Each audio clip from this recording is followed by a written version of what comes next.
Hello， 大家好，我是大宝。今天呢，有一个主题想要跟大家聊一聊。大家都知道，其实一旦开始我们进入到身心灵的领域来学习的时候，我们会开始练习要把我们的重心从脑袋慢慢的移到我们的心，就是移到我们的感受上面。可是很多时候，这些情绪性的感受，我们是有偏好的。坦白说，我们会喜欢很快乐的时候，喜欢很轻盈的时候，可是我们会讨厌我们很生气的时候。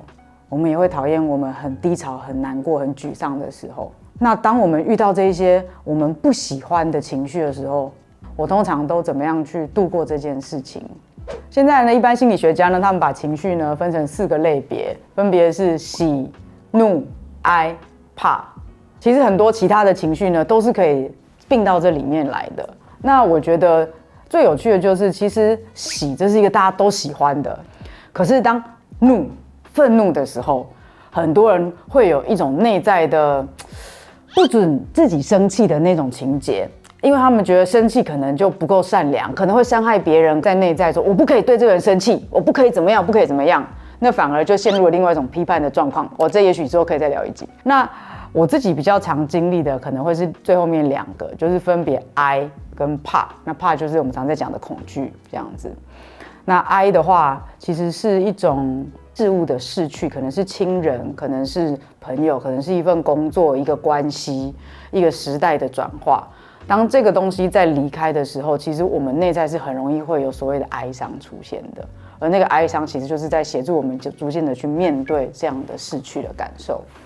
当这些我们比较不喜欢的情绪感受出现在自己身上的时候，我的话我会怎么度过？我可以跟大家分享。像我自己呢，我很喜欢措尼仁波切曾经在书中有说过一段，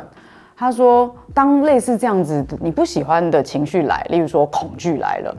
你看2024年是一个这么多变化的一年，然后有这么多新的事情要去突破，可是在面对这些未知的事情的时候，我们是会害怕的。害怕的时候，我们该怎么办呢？我们其实要做的不是去抵抗它，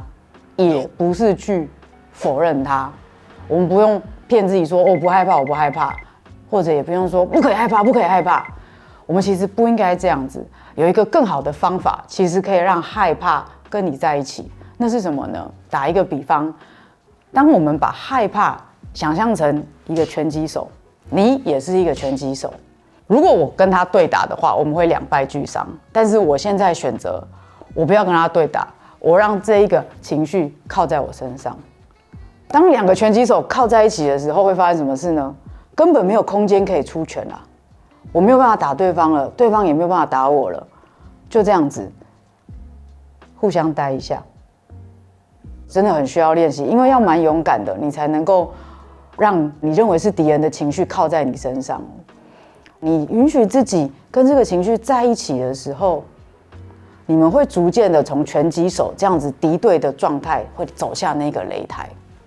你们就不再打架了，你们不再有力气会想要去跟对方互相斗争了。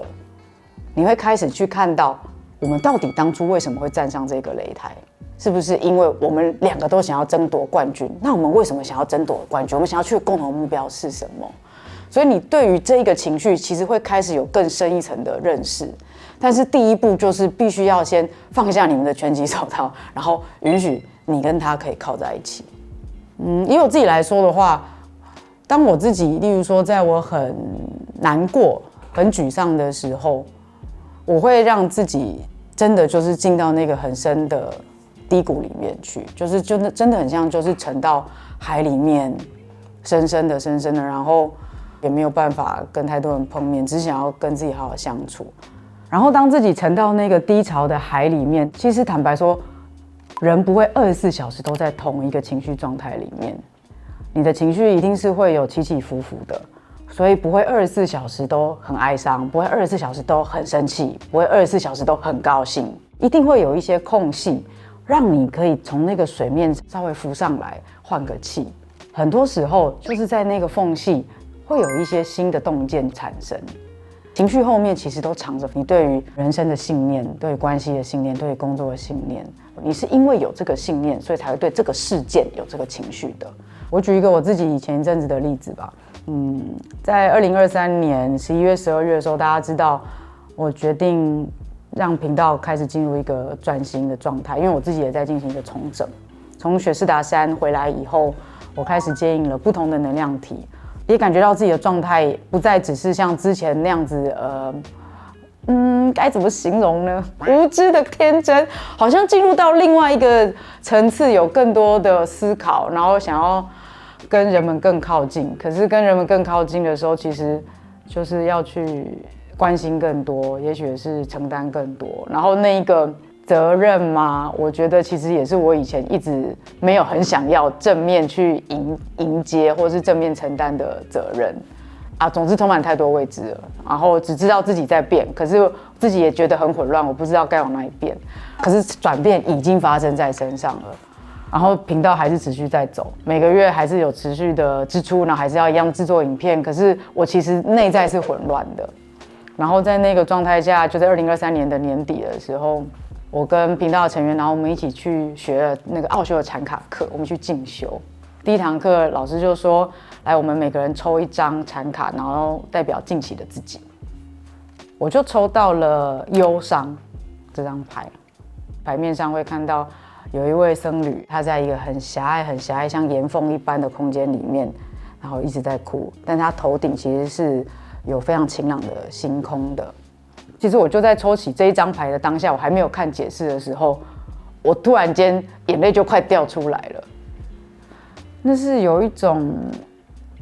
我终于愿意承认，对，我其实很无助，然后我蛮难过又很沮丧。可是因为我在经营这个频道，我好像不能够跟大家说反正我就很难过啊，我现在我要躲起来，不要烦我什么的。那个内在的无力感跟沮丧感是确实存在的，我不知道该找谁求救，但是我在压抑这件事情。压抑其实我就是在对抗，或是在否认这个情绪。可是当张牌抽出来的时候，眼泪突然间就是快要掉下来，然后我突然间愿意接受了。那个时候，我就跟这个情绪不再是拳击手对打的状态，我突然间就愿意，好，你就躺下来吧，对，就靠在我身上吧。所以也很奇怪这件事情发生了之后1个礼拜，所有的事情就开始转动起来了。我指的所有事情是内在的所有事情就开始转动起来了。我一旦开始承认，就是对我真的很沮丧，我真的很难过，然后我愿意在这样的难过里面待久一点以后，灵感出来了，然后我下一步该怎么做的方向逐渐清晰了，然后力量也找回来了。这很难用言语来去形容，或是逻辑来说明为什么。可是这就真的很像是当你接受了情绪之后的下一个步骤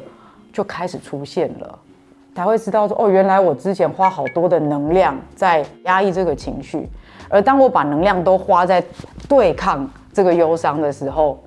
我能量就被耗完啦。可是当我拥抱这个忧伤的时候，哇，我反而其实有多的能量可以来做下一步的思考了，我反而有多的能量可以来往前面走了，内在就开始动起来了。所以后来才能够去整理出来，就是说像接下来我们明年的方向，然后跟频道的大家再去做很多的尝试，然后规划一些活动这样子。我觉得那整个心情就开始变得踏实起来了，跟之前是蛮不一样的一个状况。一点我自己的过程分享给大家。那如果你在生活当中也有遇到一些，例如说你觉得很害怕，或者是很困难的事情，某一种情绪，其实恐惧本身没有那么可怕，它可能在我们的心中，原本这件事情只有10% 或者是5% 的难，可是是我们对恐惧的恐惧这件事情有点可怕。好比说，假设我跟我一个好朋友吵架了，我想到我要再跟他见面聊开和解这件事情，好可怕。我会想到他的脸，我就会想到那一天吵架的情景，完全不敢再去面对他，然后我就会把我到底要怎么面对他的这件事情越想越可怕，越想越可怕，越想越可怕。所以其实真的可怕的不是跟他碰面聊而是我一直在加诸可怕的感觉在这件事情上面，所以我就会把这件事情越想越可怕，越想越可怕，越想越可怕，然后到后来会被自己的害怕给吓坏了，然后就说算了，先摆旁边吧，不要管，我不要面对。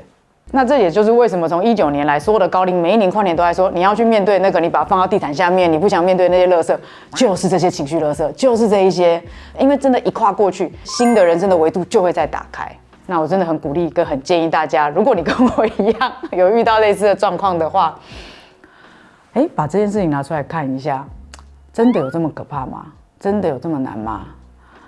会不会只是我把这个可怕又投射了更多的可怕的上去呢？这只是对于恐惧的恐惧而已，这不是真的那么可怕的一件事哦，是因为我太害怕了。然后把它拨开，让这个恐惧的程度从100%又降回到10%，降到5%的时候，我的勇敢会比这个可怕还大，那我就可以去面对它了。那就是这样子，先拥抱这些你觉得困难的情绪，然后让这个情绪它会经过你，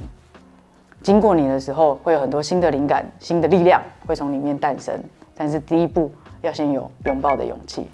那关于情绪困难的部分，我们今天就聊到这边咯，我们一起面对困难吧。其实没有那么难啦，好。